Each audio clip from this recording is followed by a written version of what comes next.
हर हर महादेव। हमारे चैनल पे आप सभी का स्वागत। अमावस्या के दिन दोष काल में प्रदोष के समय पर, प्रदोष काल में शाम के समय पर जाकर किसी भी नदी, तालाब, बावड़ी, कुआं, कहीं ना कहीं जो आपके पास में हो, वहां पर एक घी का दिया, बत्ती का मुंह दक्षिण की ओर कर कर अवश्य जला कर जाना। सारे पितृदोष समाप्त हो जाएगा, सारा पितृदोष समाप्त। अमावस्या के दिन किसी भी जलाशय के पास में, नदी, तालाब, बावड़ी, कुआं, जो आपके शहर में, आपके गांव में, आपके नगर में हो, वहां जाकर लगा दे। अगर नदी, तालाब, बावड़ी, कुआं नहीं है तो पीपल का वृक्ष हो या बेलपत्री का वृक्ष हो या बट का वृक्ष हो, उसके नीचे लगा दो प्रदोष काल में। पर अमावस्या के दिन लगाएं जरूर। क्यों?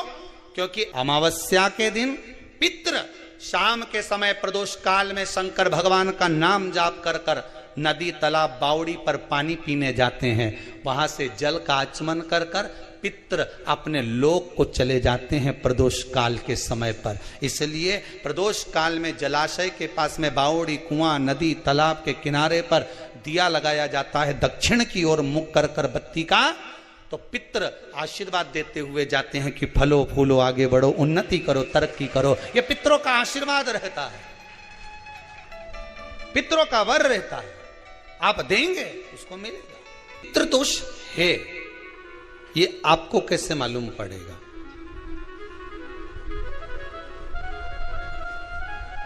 पितृ भूखे हैं, इसका तो वर्णन हमने पहले कर दिया कि रात्रि को जब आप सोने के बाद में 1-1.5 घंटे बाद अगर आपकी नींद खुल जाए, 1 घंटा 1.5 घंटा आप सो लिए, उसके बाद जो नींद खुली तो 1-1.5 घंटे तक अगर आपको नींद नहीं आ रही है, रात्रि को सोने के बाद में 1 घंटे बाद जब उठे तो आपको प्यास लग गई,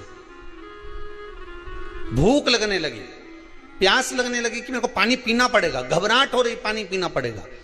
1-1.5 घंटे सोने के बाद अचानक नींद खुले और आपको प्यास लगे, समझ लेना आपके पितृ भूखे हैं और प्यासे हैं, भूखे और प्यासे हैं, उनको जल की जरूरत है। किसी भी नदी में, सरोवर में, कुंड में, बावड़ी में, तालाब में, आप तीर्थ में जाकर जब स्नान करते हैं तो स्नान करने के बाद एक काम का नियम बना लो कि अपने हाथ की अंजलि में जल लेकर अपने पूर्वजों को देना है। प्यासे रहते हैं, भाग मांगते हैं, प्राप्त करना। 3 वृक्ष पितरों के तुल्य हैं। पहला पीपल, दूसरा बट वृक्ष, तीसरा बेलपत्र का वृक्ष। ये पितरों के तुल्य हैं। अगर आपको रात्रि में नींद नहीं आ रही है, ऐसा लगता है कि रात्रि को 1 घंटा 1.5 घंटा सोने के बाद कुछ गलत गलत विचार आने लगते हैं, नींद सुबह 3 बजे तक, 4 बजे तक नहीं आती, 4 बजे के बाद फिर नींद आती है, तो एक प्रैक्टिकल जरूर कर कर देखना। एक प्रैक्टिकल करने में क्या जाता है, प्रयास करने में क्या कुछ जाता है क्या? प्रैक्टिकल कर कर देखना कि कहीं सीओर वाला महाराज झूठ तो नहीं बोल रहा है, तो प्रैक्टिकल करने में कुछ नहीं जाए। 1 लोटा पानी लो, उसमें थोड़ा सा कच्चा दूध डाल लीजिए, श्राद्ध पक्ष चल रहा है, बेलपत्री का पेड़ या पीपल का पेड़ या बट का पेड़, इन पेड़ के नीचे ले जाकर उस दूध को दोपहर में सुबह 10 बजे से लेकर 12 बजे के बीच में ले जाकर चढ़ा दीजिए। रात्रि को फिर ना आपको प्यास लगेगी, ना भूख लगेगी, नींद एक बार लगी तो सुबह ही खुलेगी। प्रैक्टिकल करने में क्या जाता है? पानी डालने में तुम्हारा कुछ जाएगा? अरे बोलो तो सरी, प्रैक्टिकल करने में क्या जाता है? कुछ भी नहीं बिगड़ेगा। ये तो बस जल डालोगे तुम्हारा ही कुछ अच्छा हो सकता है, बाबा की कृपा। 3 वृक्ष पितरों के तुल्य हैं। पहला जम के बोलिए पीपल, दूसरा बट वृक्ष, तीसरा बेलपत्री का वृक्ष। 3 पीपल के वृक्ष में 52,000 ब्राह्मण एक साथ निवास करते हैं, इसलिए पितृतुल्य है। बट वृक्ष ब्रह्मा जी के मस्तक से बना, इसलिए पितृतुल्य है। और बेलपत्री का वृक्ष माता पार्वती जी के अश्रु से बना। जब आंसू गिरे थे माता जगत जननी जगदम्बा पार्वती के, उस समय पर पितृलोक में हलचल उत्पन्न हो गई थी।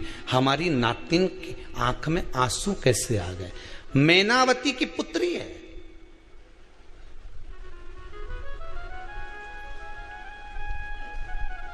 पितरों की नातिन, इसकी अश्रु कैसे गिर गए?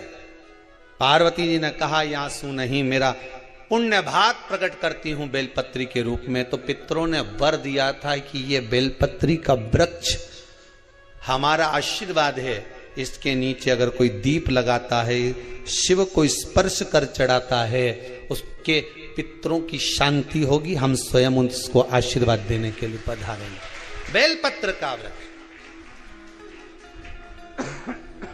पितृतुल्य। तो रात्रि को अगर भूख लग रही है, प्यास लग रही है, तो पितृदोष। दूसरा पितृदोष का लक्षण बताया, घर में कोई शुभ कार्य ना हो, वंश की वृद्धि ना हो, 1 रुपये कमाओ, 1.25 रुपये खर्च हो रहे हैं, पैसा 10 जगह से कमाई आ रही है पर घर में टिक नहीं पा रही है, आया गया, पितृदोष है। जरा सी कटोरी पड़ी है, उसके पीछे विवाद चालू हो जाए, पानी ढुल गया उसके पीछे विवाद हो जाए, या छोटी छोटी बात में घर में क्लेश मचा हुआ है, पितृदोष है। समझ लो हमारे पूर्वज हमसे खुश नहीं, प्रसन्न नहीं। अमावस्या के दिन सारे पितृदोष समाप्त हो जाएगा, सारा पितृदोष समाप्त। जिनके यहाँ पितृदोष होता है, काल सर्प दोष होता है, वास्तु दोष होता है, उनको ज्यादा कुछ नहीं करना होना। महाराज एक बेल का फल लीजिए। क्या लेना है? बेल का फल, बेलपत्री का जो फल होता है उसको ले लो, उसके अंदर का जो गुर्दा होता है, अंदर का जो भाग होता है, उसको निकाल लीजिए और उस बेल के फल में आटा सेक कर उसमें शक्कर मिलाकर उसको उसके अंदर भर लीजिए।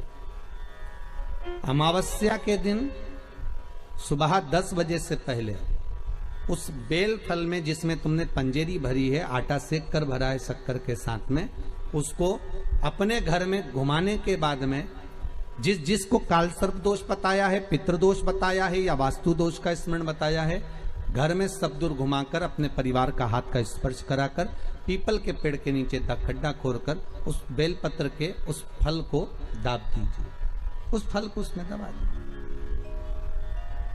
महाराज केवल एक अमावस्या करना रहता है, पितरों के दोष से मुक्ति मिलती है और हमारे घर के कार्य सफल होना प्रारंभ हो जाते हैं। कार्य की सफलता होती है, कार्य में सफलता प्राप्त होने लगती है। हम तो कई बार कहते हैं महाराज जी, अगर ऐसा लगे किसी औषधि को आप ले रहे हैं, मालूम पड़े कि औषधि आपको लग नहीं रही है, शिव महापुराण की कथा कर रही है, मान लो औषधि आपको नहीं लग रही, आपने औषधि बहुत दिनों से ले रहे हो, कोई दवाई, मान लो आप किसी भी दवाई को ग्रहण कर रहे हैं और वो औषधि लगी नहीं रही है, वो शरीर को लगी नहीं पा रही और आप ठीक ही नहीं हो पा रहे, 15 दिन हो गए, 8 दिन हो गए, बताओ, उतना की उतना ही कैटरीना है, उतना ही उतना अपना भरा हुआ, वही की वही लीवर, वही की वही किडनी, वही की वही स्मरण, सभी कुछ वही वही है, उतने की उतना ही। बीपी भी ऊंचा नीचा चल रहा है पर लेवल में नहीं आ रहा, शुगर भी लेवल में नहीं आ रही, तो प्रयास करा करो महाराज, बेलपत्री के फल का जो गुर्दा है, अंदर का जो भाग है फल का, उसको पानी में गला लीजिए और प्रदोष की प्रदोष, कम से कम प्रदोष नहीं हो और बीमारी जरा दवाई लगी नहीं रही हो तो बिना प्रदोष के भी कर सकते हो, उसको पानी में गलाइए। आधा घंटा पानी में, जैसे आपको सुबह मंदिर जाना है 10 बजे, तो सुबह स्नान कर कर कम से कम 6:30-7 बजे उसको पानी में गला दीजिए और उस बेले के फल का गुर्दा सा गला हुआ पानी शिव जी को ले जाकर समर्पित कर दीजिए। महाराज उस पानी में से थोड़ा सा 1 चम्मच पानी शिव जी पे चढ़ा हुआ लेकर आ जाइए। उस पानी को जो बीमार व्यक्ति है उसको औषधि देने से पहले मात्र आधी चम्मच से भी आधा चम्मच उसको दे दीजिए। भगवान शंकर का श्री शिवाय नमस्तुभ्यम का जाप कर कर उस पानी को देने के बाद अगर आप औषधि देंगे तो ये पक्का है कि औषधि अपना कार्य करना प्रारंभ कर देगी और वो स्वस्थ होना प्रारंभ हो जाएगा। वो स्वस्थ हो औषधि के लिए 7 स्थान शिवलिंग के बताए हैं, जहां पर भूल से भी अगर कोई चंदन की उंगलियां लगा देता है, 7 स्थान ऐसे हैं जहां चंदन की मात्र उंगलियां लगा देने से ही शिव पितृलोक के पितरों को मुक्ति प्रदान करके वैकुंठ लोक का निवास दे देते हैं। 7 स्थान।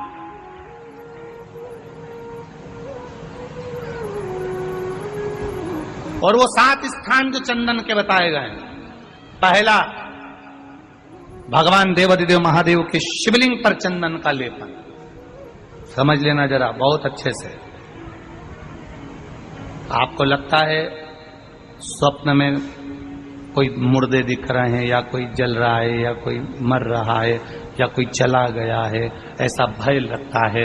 बच्चों को मानी भेजूंगी ऐसा हो जाएगा, पति को मानी भेजूंगी ऐसा हो जाएगा, कोई हमारे कोई गलत तो नहीं कर रहा है, आपको लगता है। 7 स्थान चंदन के बताएं महाराज। पहला शिवलिंग, दूसरा जहां गणेश जी का स्थान है, मालूम है ना सबको? जम के बोलो जरा, मालूम है ना सबको? जहां गणेश जी का स्थान है वहां अलग से गणेश जी बैठे, वहां नहीं। शिवलिंग में जलाधारी के ठीक सामने राइट में गणेश, लेफ्ट में कार्तिकेय, बीच में अशोक सुंदरी। तो पहला चंदन बाबा के शिवलिंग पर, दूसरा गणेश जी पर चंदन की उंगली, तीसरा षडानंद कार्तिकेय पर चंदन की उंगली, चौथा अशोक सुंदरी पर चंदन की उंगली, पांचवा जलाधारी पर चंदन की उंगली, छठा जो शिवलिंग का जल बह रहा है इसके ठीक विपरीत की ओर चंदन की उंगली, और 7वां चंदन नंदी के मस्तक के ऊपर जो 2 सींग लगे रहते हैं उस पर चंदन की उंगली। ये कब लगाई जाती है? या तो अमावस्या के दिन। आपको लगता है कि हमारे पूर्वजों का उद्धार नहीं हुआ, हमारे पूर्वजों का कल्याण नहीं हुआ, कहीं अधोगति में कोई चला गया है, उसका बस एक बार, रोज नहीं जरूरत है, प्रतिदिन जरूरत ही नहीं, महीने में एक बार अगर अमावस्या के दिन भी आपने चंदन के थोड़ा सा चंदन अगर मेरे देवाधिदेव महादेव को 7 स्थान पर समर्पित किया है। अशोक यहाँ पर वर्णन कर रही है, मैना, धन्य और कला की कथा कर रही है। तीनों ने सनकादि ऋषियों से मांगा। चंदन भगवान को अति प्रिय होता है, और चंदन ही एक ऐसा होता है जो पितरों को भी प्रिय होता है, जिसका स्पर्श मात्र लगने से पूर्वजों का कल्याण हो जाता है, वो चंदन का।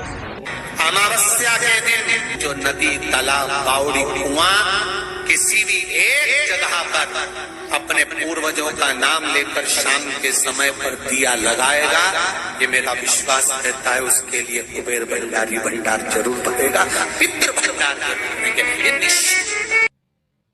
अवश्य तुलसी की लकड़ी पानी में घुमाकर, लकड़ी नहीं हो तो माला तो होगी ही, जल में भ्रमण कराकर, जल में घुमाकर, तुलसी की लकड़ी को जल में डालकर स्नान जो करता है, मात्र घुमाना है, लकड़ी डालकर नहीं रखना है, घुमाकर अपने पूजन वाले स्थान पर रखना, या पानी में पहले से घुमा लो, उस पानी को ले जाकर डाल दो।